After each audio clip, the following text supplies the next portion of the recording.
Hi there, it's Mike Langford. Welcome to the Advisor Financing Forum, a podcast presented by SkyView Partners. This week on the show, Scott Wetzel and I are joined by Nick Asmus, president of Berger Financial Group. Nick and the Berger Financial team recently completed an acquisition of another firm by utilizing the full suite of SkyView powered solutions.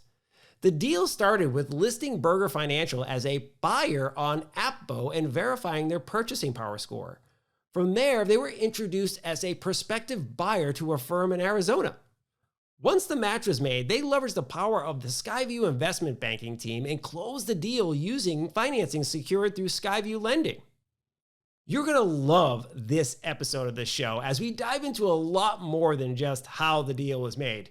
We dive into explore other concepts such as why the employee stock ownership program that Berger Financial created for their team is proving to be such a powerful engine for growth and stability. It's fantastic stuff. Now, before we get started, as always, if you have questions about your specific M&A plans, please feel free to visit skyview.com or call 866-567-6282, and the SkyView team will be happy to walk you through the options that are best for you and your business. Okay, let's get to our conversation with Nick Asmus. Well, Nick Asmus, Scott Wetzel. So wonderful to see you, gents. Welcome to the Advisor Financing Forum podcast. Great to have you. Thanks for having us. Thanks for having us. Yeah, it's going to be awesome. So one of the things I love about this is we get to do the prep show, the prep call. We get really comfortable with each other. We were kind of busting each other's chops before we got started here. Scott couldn't hear us before he figured out how to use the microphone and the speakers and so forth. So we were going pretty hard on him. It's good stuff. Comes back around, good stuff, but all comes back around. That's right. Exactly. I know. Well, he has teased me multiple times, Nick, about the couch in the background. And my wife must make me sleep there because it looks extra comfy at times. But by the way, that is a great napping couch behind there for the viewers. Yeah, Nick, one day there was somebody highly sleeping on that recommend. couch. It does look comfy. Yeah. That's right. That's right. Yeah, it's just some random sleeping on the couch there anyway. Well, Nick, we're absolutely thrilled to have you on the show because, when Scott reached out to invite you, he was pumped because he was telling the story about how Berger Financial was one of the first firms of note to use the full suite of SkyView Partners powered solutions to complete an acquisition. And I thought it'd be a great place to start the show before we go into the details of that acquisition. Maybe to tell us a little bit about the history of Berger Financial and some of the high level details about the firm so the audience can really have kind of a picture in their mind of like what's happening in there. Yeah, sure. Absolutely.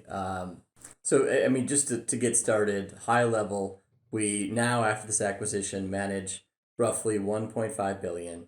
We have 2,500 client relationships. So I think, first of all, for a firm our size, that already sets us apart quite a bit because most firms our size have a high concentrated number of clients that are high net worth. Not to say that we don't serve those too, but if you do the math, our average client has 600,000, and we don't say no to pretty much anyone. So a lot of firms our size have minimums of $1 million, $2 million, $5 million, maybe, and we'll kind of take anyone. So we have clients that have $1,000, $5,000. So, right there, I think we're very different than most firms our size. We have 6 locations now. Again, with this acquisition, we have roughly 45 employees, and the biggest differentiator that compared to us to our peers is the fact that we have an ESOP, which is very unique. It stands for an employee stock ownership plan, not option plan, given that it's financial services. Most advisors probably know what that is, but the short version of that is it allows employees to have ownership in the firm just for coming to work.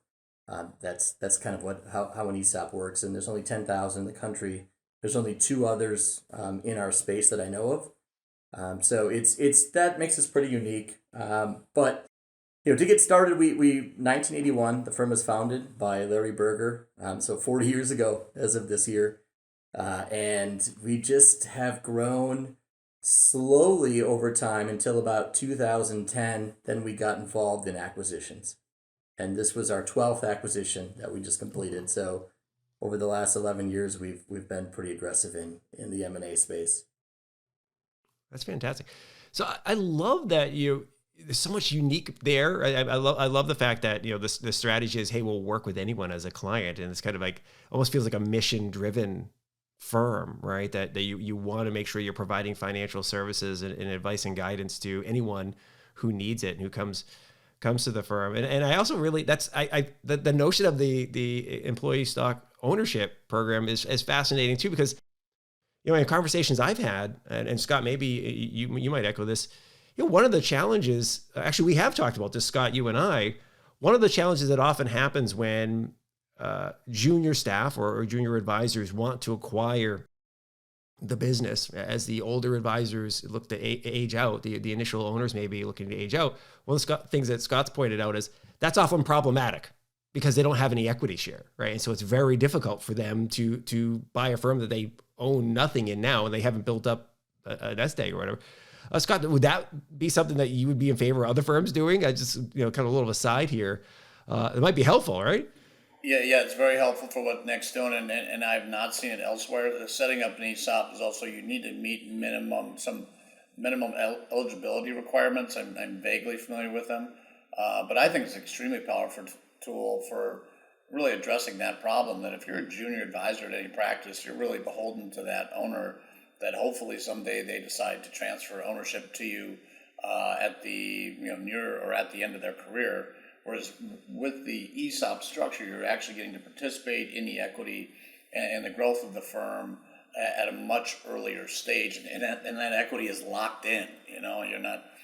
It's not this never-ending popularity contest with the owner that you got to be concerned about how he or she is feeling about you. You've got equity, so I think it's unique. I think it's a really good thing for all the advisors within the Berger ecosystem. And it's just surprising more practices haven't pursued something similar, but you probably have to be over that $1 billion mark. And Nick, you know a lot more about the nuances of what it takes to qualify to do an ESOP, but you need to have a very robust organization. Yeah, and you are correct. Generally speaking, you have to have enough employees to diversify and do a feasibility study, and it's a long process to do. It's expensive to get started, but once it's set up, it is a fantastic competitive structure too. Just even in 2019, for example, we weren't trying to get really aggressive with M&A, and we ended up getting 4 acquisitions, and 3 of the 4 we stumbled upon just because of the ESOP, because we were able to do so much more and be more nimble and unique and competitive. So I think. And there's one other big firm that that I'm kind of friends with, that they became an ESOP I think a few years before us, and they started at $1 billion as well, and they've grown tremendously for the same reasons. It's just a great structure. And it seems like it would also strengthen the firm. And I know we're staying on this probably a little longer than, this is the curveball I was talking about, by the way, when we were prepping that. Sometimes really interesting nuggets come out when you start talking. It seems also like, regardless of if future M&A activity, it would strengthen the future of the firm, right? So that knowing that the advisors have ownership stake in the firm, the clients are like, hey, listen, these people aren't going anywhere, right? My advisor's here. And by the way, there's other advisors at the firm that will take over in the event that my advisor retires or passes or whatever, so that there's kind of a built-in succession structure there, that I feel this firm is around for a long time because everybody there has ownership. And then of course, it absolutely makes the process of the potential transfer eventually, as the senior partners look to retire, maybe they can be bought out by the rest of the population of advisors that are still there over time, kind of like dwindle down there, or have a purchase program, an exit program facilitated by the SkyViews of the world. It'd be awesome. I was just gonna say, you're the I didn't even talk about that, but the retention is phenomenal. I mean, every owner has to worry about that. They a lot of times, and Scott can talk to this too about on the sell side of the world, but so many times what you see happen is older advisors, they have a guy or a girl that's going to come in and take over the business, and they're grooming them and they're not paying them right, or they get a different offer, and they sink 2 to 5 years into that person, and then they leave, and they do this cycle, and they start it when they're 60. They do the cycle a few times, and then they're 75, and then that's where the SkyViews of the world come into play too. But just having the retention that we just don't have that issue. Well, and I was looking more towards also recruiting. That it enables Nick to be more creative with deal structure. So if you have somebody that still wants to be involved with the practice, and wants to, we call it a sell and stay, he can not only provide a liquidity event, but they also get to participate in the ESOP. And so it's a compelling structure and offering for recruiting and retaining, which at the end of the day, according to Steve Jobs, are the two top things that CEO does. So it's a good tool. Yeah. It is so true. So there is still a war for talent. I'm getting a little semi-famous for saying that. Like, high quality people are always going to be in demand someplace else. Somebody's always going to be willing to pay them more, right? To pull them away from you. And so having that ownership structure in place is going to make somebody want to stay, right? I own a piece of this business. I'm part of this family, right? So it's much more unlikely that an advisor wakes up one day and says, you know what? I've had it with you Berger people. I'm out of here. I'm taking my stuff across the street, right? They're like, no, this is part of my team. I am Berger Financial. It's fascinating. Yeah, we're sick of this dress code at Berger with the button-down shirts, short-sleeve shirts. We're tired of adhering to the strict dress code that they have at Berger. So we're out. Nick's got them with the ESOP, though. They ain't going anywhere, right? Short sleeves on a Tuesday? What are you thinking? I don't know. I apologize. What can I say? Yeah, it's Minnesota. COVID. I blame it on COVID. Yeah, but in Minnesota we get 13 nice days a year. I mean, we got to take advantage of the 3 short sleeve shirts that we have, right? That's fantastic. I love it. I think we're all on this podcast old enough to remember the days where Casual Friday was actually a big deal. Like when all of a sudden, you hear the company's going to let you not wear your tie on Friday. I just remember that is amazing. I don't have to wear a tie on Friday. And then actually Casual Friday became more of a pain in the butt than the other days, because I had to think about what I was going to wear. Whereas the other days were just grab the suit off the hanger and just rock and roll. But so now I'm polo shirt every day. This is kind of the way it works. Yeah. Our dress code has migrated towards just no pajamas. I mean, that's what we call it. It's I was trying to figure it out. My daughter had PJ day for school, in elementary, and I'm like, wow, this would be too far. Fire engine truck PJs for my credit guys getting on Zooms. Okay, so no PJs, whatever. Everything else works. Shorts, jeans, t-shirts. Anyway. Perfect. I love it. Well, Nick, I wanted to shift gears to really kind of what brought us together here, and it was kind of the M&A activity that you took advantage of the SkyView ecosystem for. One of the initial things was you took advantage of Appbo, and there are a lot of other RIA marketplace solutions out there today. How did you and the team discover Appbo, and then what set it apart from the others for you, and decide, hey, this is where we're going to start hunting for deals. This is where we're going to list ourselves as a potential acquirer of businesses. Oh, what was that like for you? Yeah, that's a great question. Well, we've always been involved in get the emails, and you sign up for all the stuff with FP transitions, RIA in a box, and Appbo. I don't know if they just did a good job marketing. I just feel like I always kind of view them as one of the key national sellers. And what I like about Appbo though is you could sign up a profile, which I think we did a few years ago, and you didn't have to put a bunch of money down. You didn't have to use their services. You could sign up, and it was free to join. So to be honest, we just I think stumbled upon it with all the other ones, and I feel like it must be a competitive space, because there's they seem to kind of keep coming up, and this is the first. We've never done a deal with an investment bank as sourcing it. So we've done 12 deals, 11 of them we just had a buyer-seller relationship, and so this was a first. Even though we're experienced in the M&A world, this is a first for us. And so I felt like we were a little green in working with someone like SkyView ourselves, but it was a different process, and there's certainly some advantages to having that relationship. We've enjoyed it so far.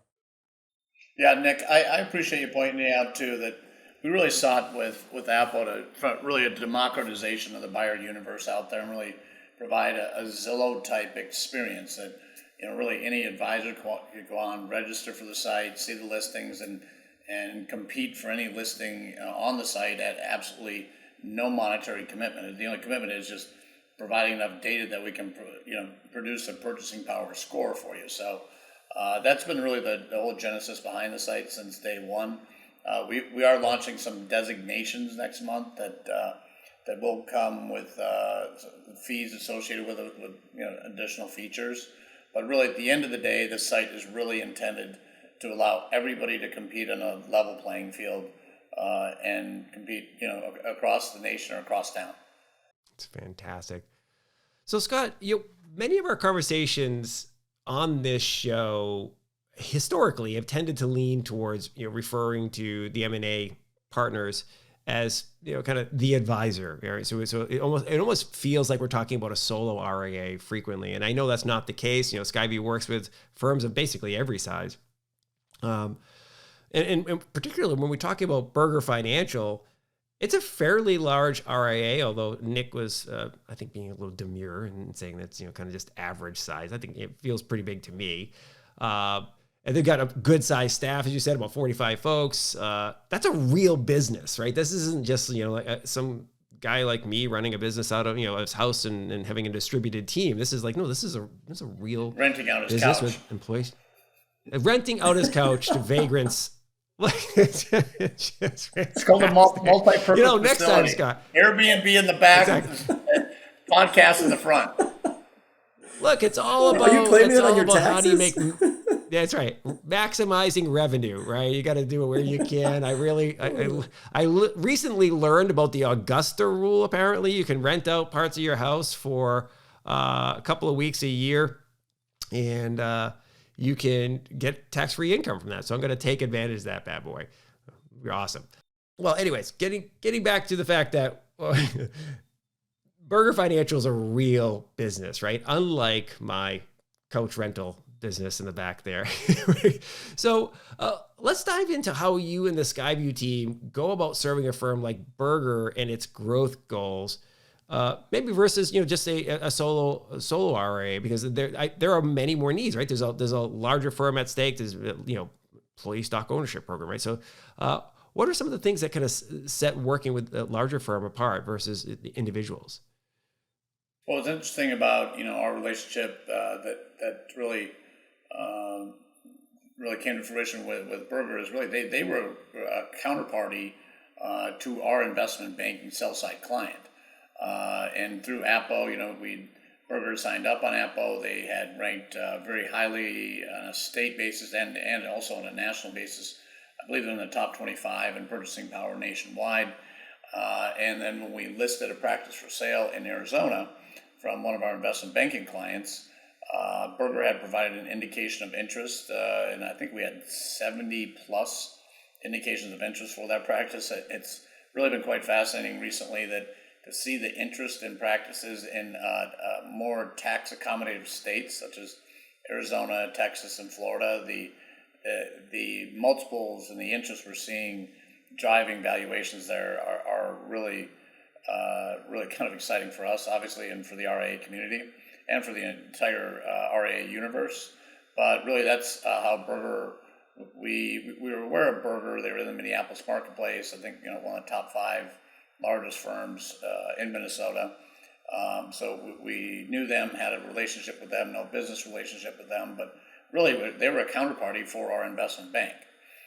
And going through that process with Nick and representing our client.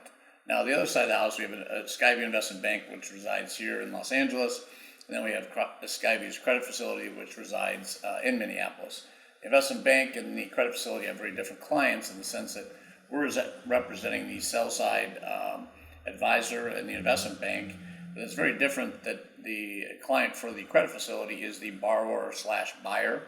And that's where Nick had a bank solution. We said, hey, if we can compete, we'd love to provide the financing on this. If not, that's great too. We just want to get the deal closed. But then also we were able to present them with a financing package through SkyView Credit and have them come in as a client over on that side of the house. That was appealing. In our prep call, Scott provided some details, but I wonder if you could provide the story from the Berger perspective, Nick. How did you and the team go about preparing for the acquisition process? So obviously you've been through it multiple times before.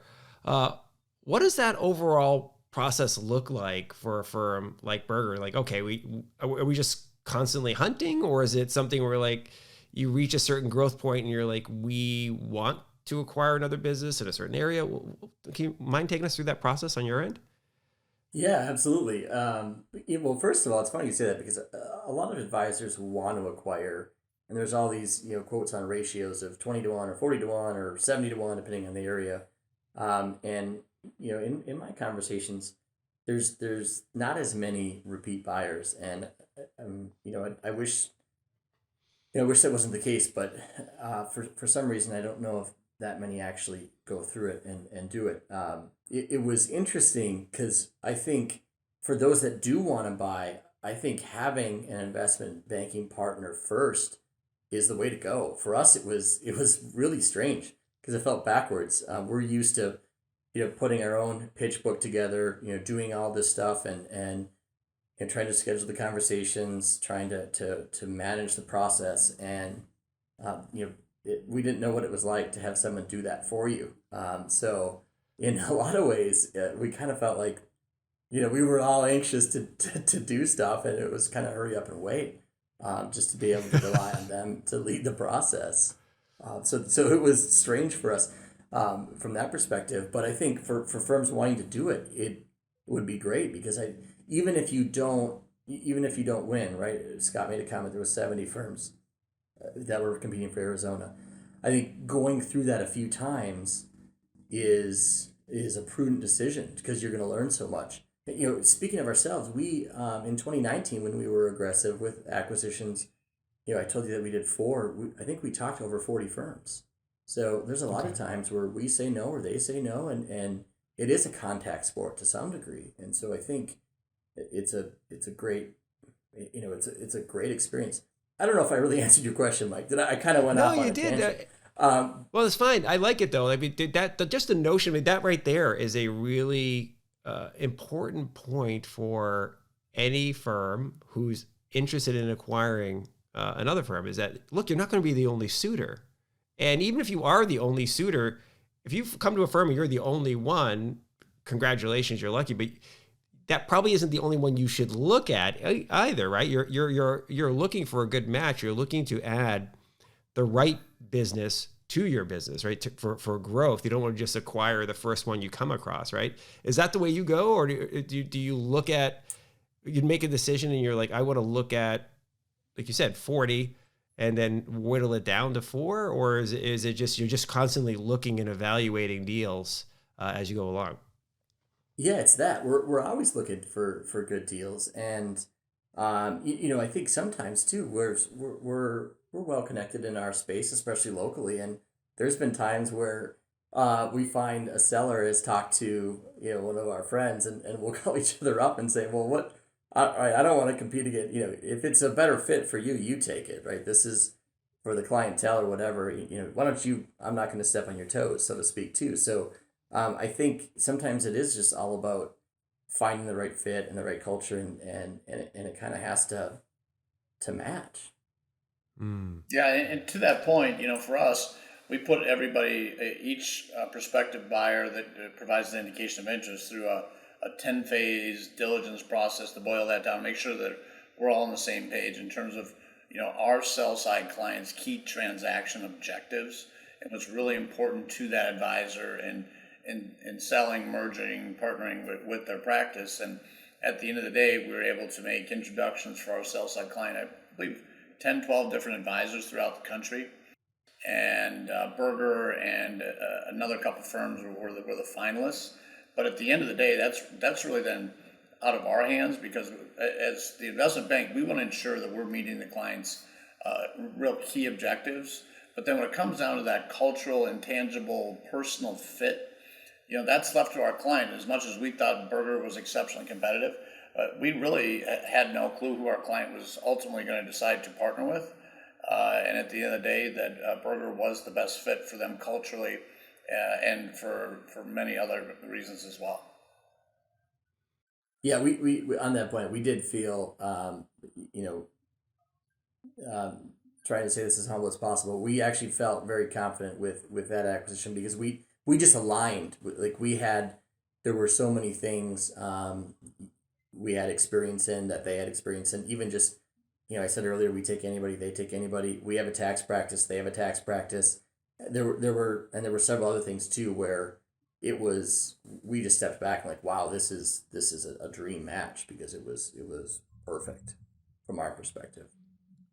Yeah, we certainly felt from our client's standpoint, all the key objectives that they had outlined to us from the onset of the relationship, that it was a pretty good fit with Berger.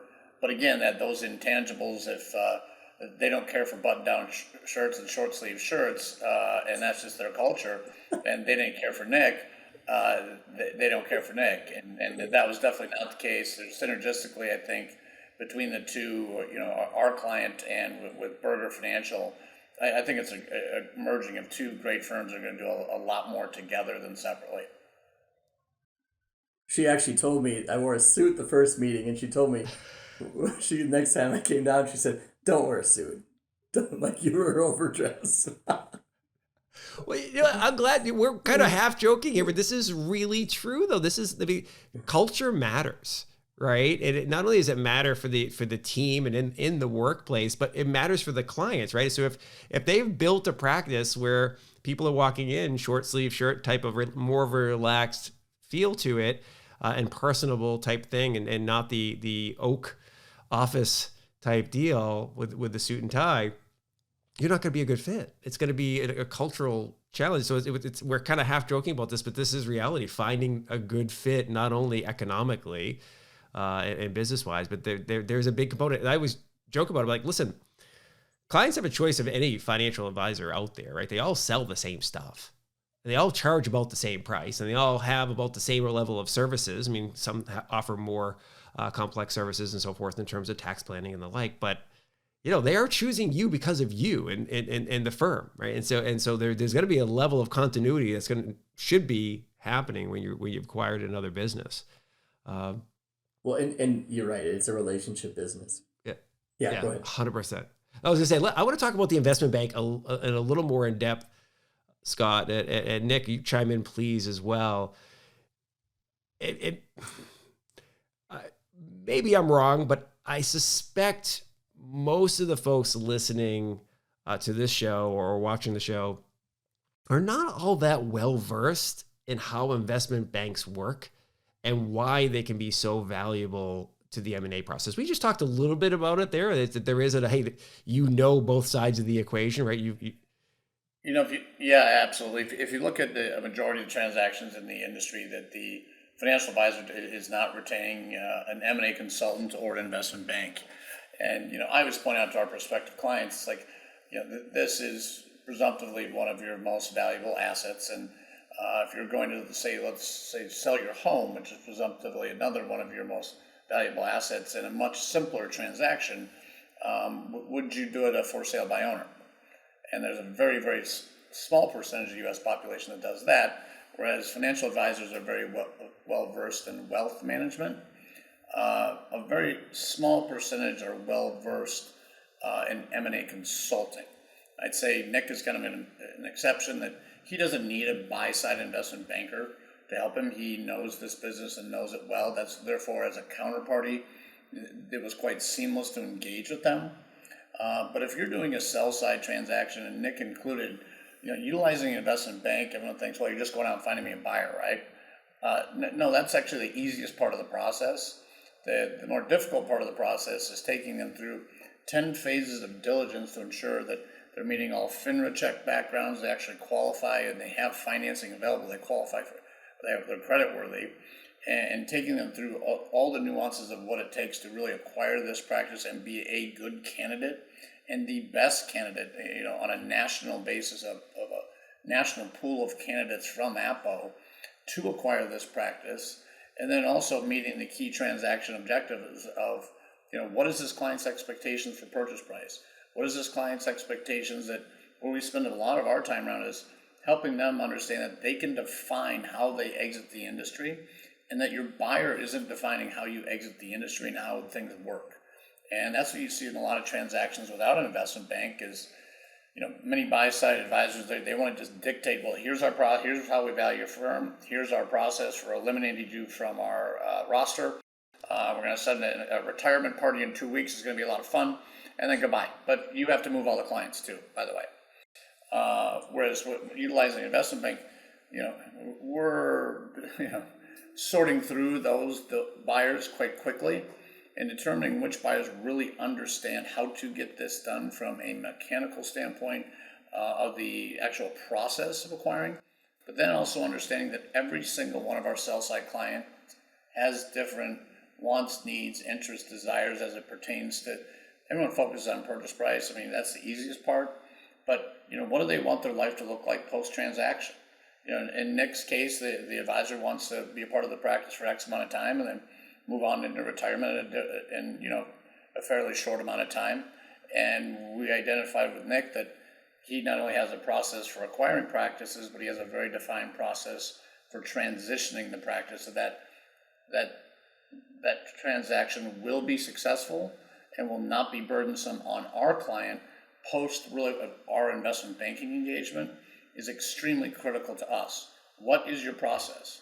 And Nick has a team that's deployed that goes into their office and really so our clients, making the introduction, sitting down at the table, having Nick or one of his advisors shaking the hand of the client, but really Nick's team's coming in and doing a lot of the heavy lifting that most sellers really fear of, I got to move my book again.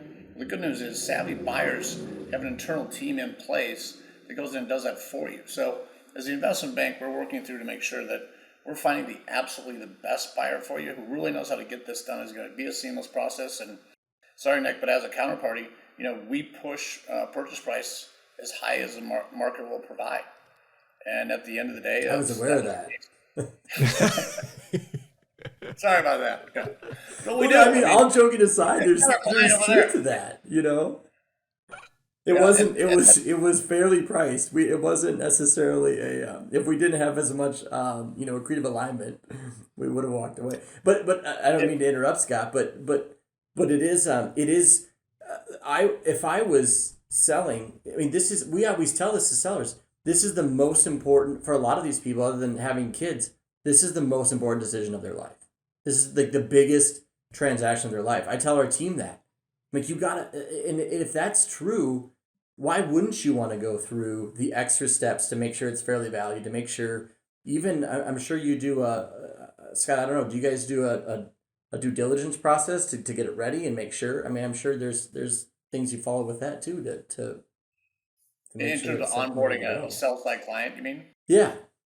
Yeah, we certainly, one of the key things we do is sit down with clients and understand what we call our KTOs, key transaction objectives, and say, what is really important to you with this transaction?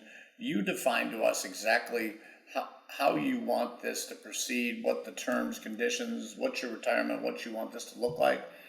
We take that as an intake, and then we come back to them and say, hey, either we can accept this engagement or we can't, because either yes, we can meet all these objectives based on what we're seeing in the marketplace, or no, there's one of these things that just doesn't fit, and we're going to have a hard time sourcing a buyer at this price. Good example is seller came to us, we're working with him, and he's at a broker dealer with only like 80 advisors, and he insisted that someone had to come to that BD or be at that BD, and also wanted a purchase price that was a premium, and we just said, hey, both those things aren't attainable, and we couldn't accept the engagement. So, because really the biggest risk we have in taking on each investment banking client is we're assuming all the transaction risk whatsoever.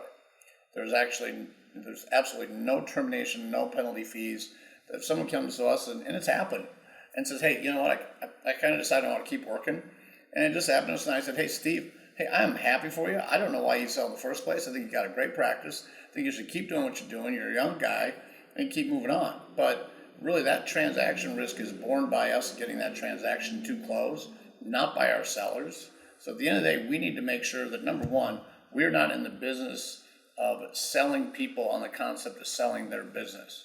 We need to make sure that our clients on the sell side are firmly interested in selling their practice prior to us assuming that transaction risk and employing a lot of man hours to that, and then having really nothing, because we only work for a success fee.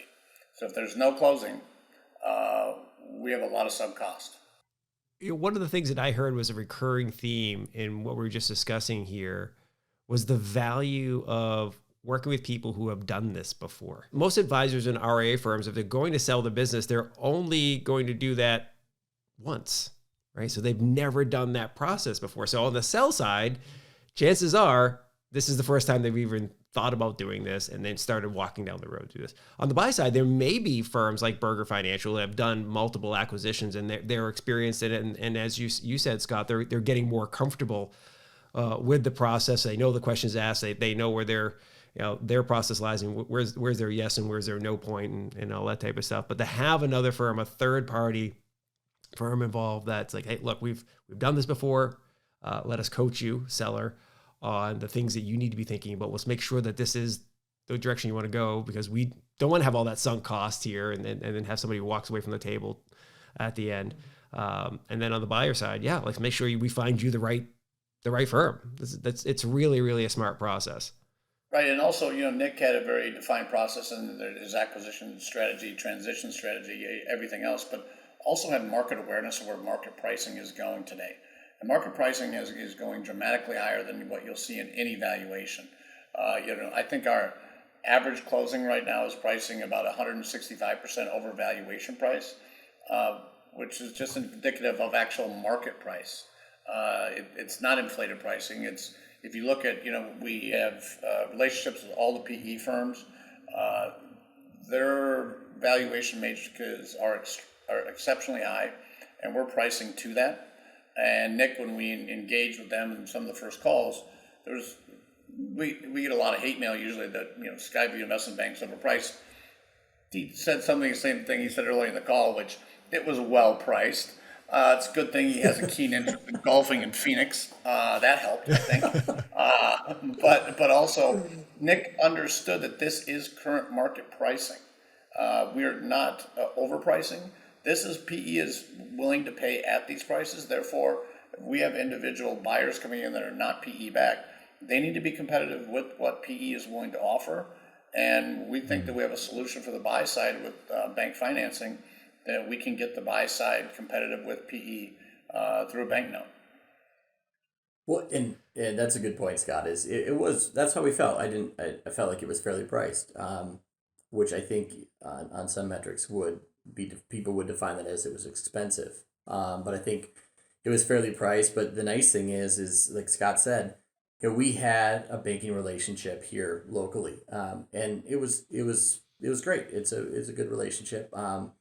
And Scott wanted to see if he could compete for it, and absolutely, let's see what you guys can do. And they did. They came back and they have a deep relationship with other banks. And as we continue to grow, what SkyView and Scott were able to help us with is get a bank partner that will grow with us and could restructure kind of our bank situation, our bank debt, in order to compete with private equity, in order to compete and continue to grow. Because there's not a lot of, like I said earlier, we have competitive advantages with ESOP and other things, and we don't want to lose out on the ability to acquire. So, I mean, we were really pleased with that side of the business as much as the investment banking side. Well, and Mike, I appreciate you bringing that up, because synergistically for our sell side client, look, if the buyer can't show up with the check and can't deliver funding at close, we don't have a transaction, right? So really at SkyView, the first thing we did is solve for the financing piece, and we kind of worked backwards to listing and investment banking. But really the ability that for us to deliver a competitive financing package to Nick enabled us to be, a more, I'm trying to think of the right word here, but more diligent, but more aggressive representative of our seller in terms of pricing. Because one of the things we did with the buyer finalists was we had them speak to our credit team and say, here's how you can afford this. It's called a 10-year amortization with a bank note. And this is why this price is attainable. And that's really key to really leveling the playing field between the $1 billion RIA like Nick that is not accepted PE funding, nor do I think you ever should, and really can compete through utilizing conventional bank financing. I was just going to say that, Scott. I don't know, if anyone on this is of that size and that range, but I do feel like a lot of firms that get to that 1, 2, 3, whatever that is, they want liquidity and they turn to PE, and that's where they get their liquidity event. I see it over and over and over again, and I think if I'm one of them, consider other options. Not that I want more competition, of course, in the space. Careful what I say, but truthfully, I mean, there's we do work with some of the PE firms. All good nature. I did just say this the other day.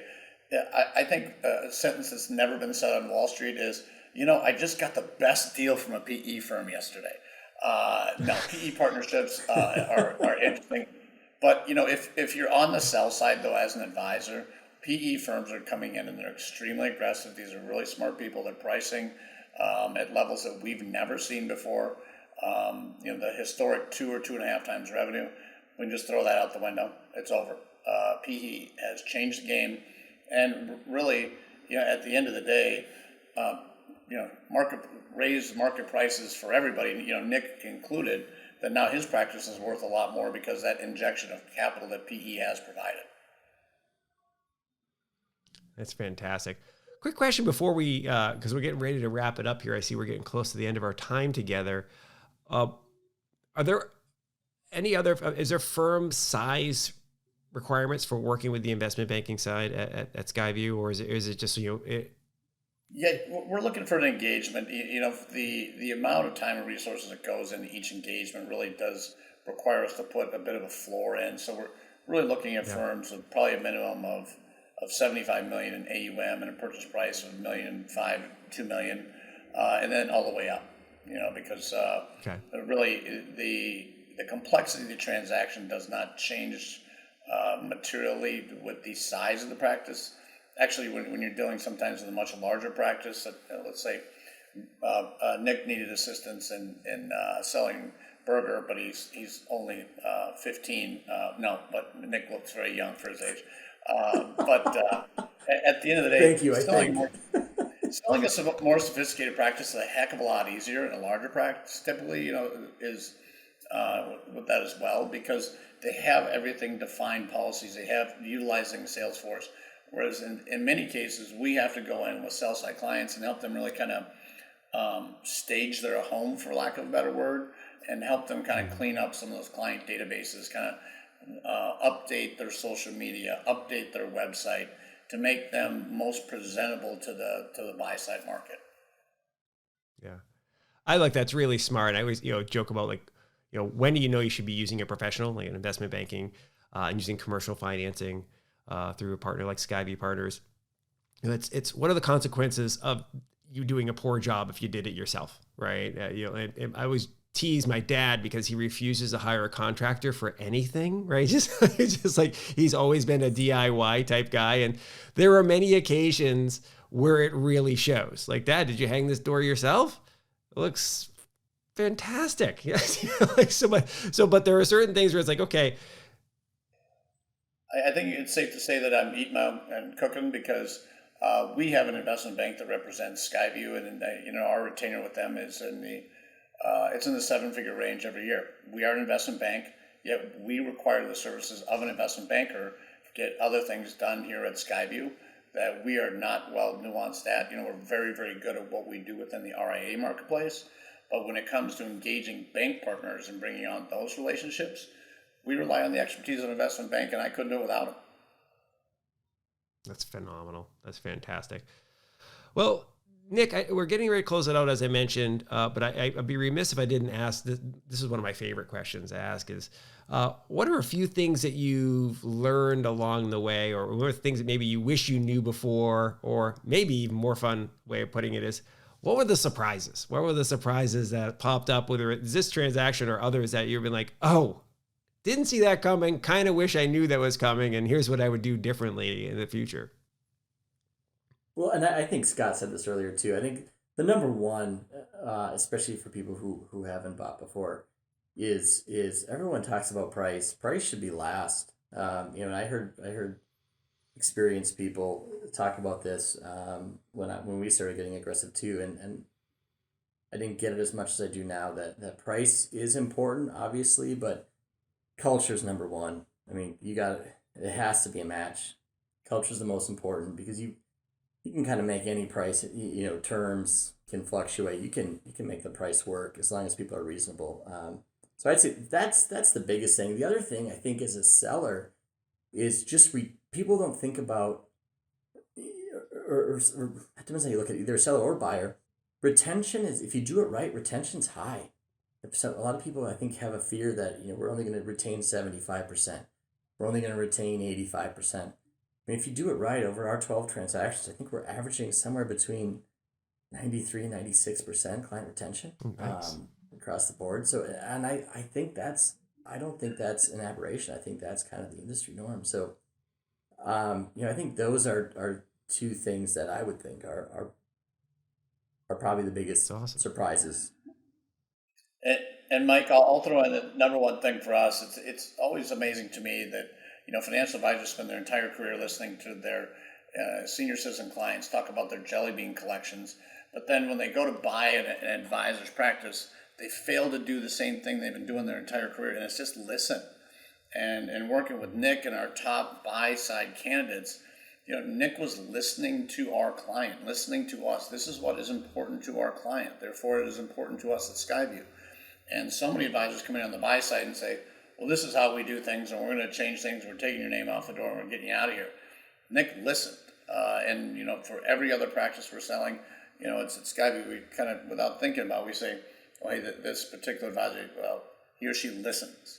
And if you're trying to engage, someone that's not represented by an investment bank, really sit down and just ask the advisor what they're thinking about doing, what they want the rest of their career to look like, and make sure they define what they're looking for and see if it's a fit. And they fail to miss that step. Truly, this is, and Nick, it was wonderful working with him too, because he's accustomed to the emotions that every seller faces near closing, that we'll all have to turn over the keys one day, and so I am exceptionally empathetic to that decision of someday I'm not going to have the key to the door at SkyView. I don't want to talk about it, but Nick, through the process, I called him at the end, and our client was a little slower towards the end, and I called Nick and say, hey, sorry, we're kind of going offline here for a bit. And he goes, oh, no worries. This is very, very common. We're accustomed to this. Instead of saying like, hey, this was supposed to be done last Tuesday, he listened and he understood and he was empathetic to the fact that this is an emotional decision for everybody that's built a practice over 20, 30, 40 years, and not an easy one. And just because they're getting a big check, it does not assuage the emotion that goes along with making this transaction. That's a really, really smart guidance. Well so said. Nick, is it safe to assume that Berger Financial will continue to grow via acquisitions? Is this isn't the last one, right? You're just like, that's it, we're over? No, great question. No, we want to continue. Everyone is different. Everyone is unique, and we still feel like we're learning after each transaction, and we want to keep polishing that up. Obviously, we don't want to get over our skis, slow and steady. Methodical acquisitions, but absolutely, this is something we have goals for every year and 5-year, 10-year targets of pretty aggressive acquisition goals that we are going to continue. Awesome. So, well, I assume some of the viewers, listeners might be like, hey, not only is Nick incredibly handsome in his button-down short sleeve shirt, But it sounds like an attractive place, Berger Financial, for me to consider as an acquisition partner for my business. What's the best way for somebody to reach out to you? Well, I appreciate the sales pitch there, Mike. We just love conversations too. So even just if they have questions about any of the topics, we're always engaging, and we're fairly friendly, local or not, doesn't matter. But yeah, I mean, they could just send me an email. It's just nick@bergerfinancialgroup.com, or give us a call. You can find us on our website too. Perfect. Well, this has been a fantastic conversation. Nick, Scott, thank you both for joining me today. Hope you have a great day. It's always a pleasure. Thank you, Nick, Thanks, for coming Mike. on. Appreciate it very much. Thanks, Scott. Thank you very much for joining us today. It was fantastic having you with us. I hope you feel a little bit of extra confidence in your own opportunities for M&A activities. Whether you are on the sell side and looking to find the best partner to continue your legacy, or you're on the buy side and looking for opportunities to grow, I think you'll agree this was a fantastic episode to get some ideas flowing and to kind of build that confidence, as I mentioned. Huge thanks to Nick Asmus for joining Scott and me today as well. It was incredibly generous of him to share how the Berger Financial team is approaching their own growth via the acquisition path. Okay, before I let you go, if you have a moment, please make sure you subscribe to the Advisor Financing Forum podcast on your favorite podcast platform or YouTube. Of course, we're very active on YouTube as well. If you haven't done so already, please do make sure you subscribe and give us a comment. Let us know what you think, all right? We're putting all sorts of great content out there. You're not going to want to miss any of it, and we want to hear from you. What do you like? What do you want to see more of? Who would you like to see on the show? The call lines are open. We're waiting to hear from you, okay? Lastly, make sure you swing by SkyView.com to learn more about your options for financing to facilitate your plans for buying or selling an RIA or independent financial advisory firm. The SkyView team is there to help, not only with that financing, but also to help you discover opportunities for deals, right? Using Appbo, and to really get the deal flowing and closed with the investment banking team's help as well. So awesome stuff. Make sure you reach out, okay? That's it for today. Hope you are having a wonderful day. Hope you're staying safe, and be nice to each other, okay? We'll see you next time on the Advisor Financing Forum podcast. See ya. Bye.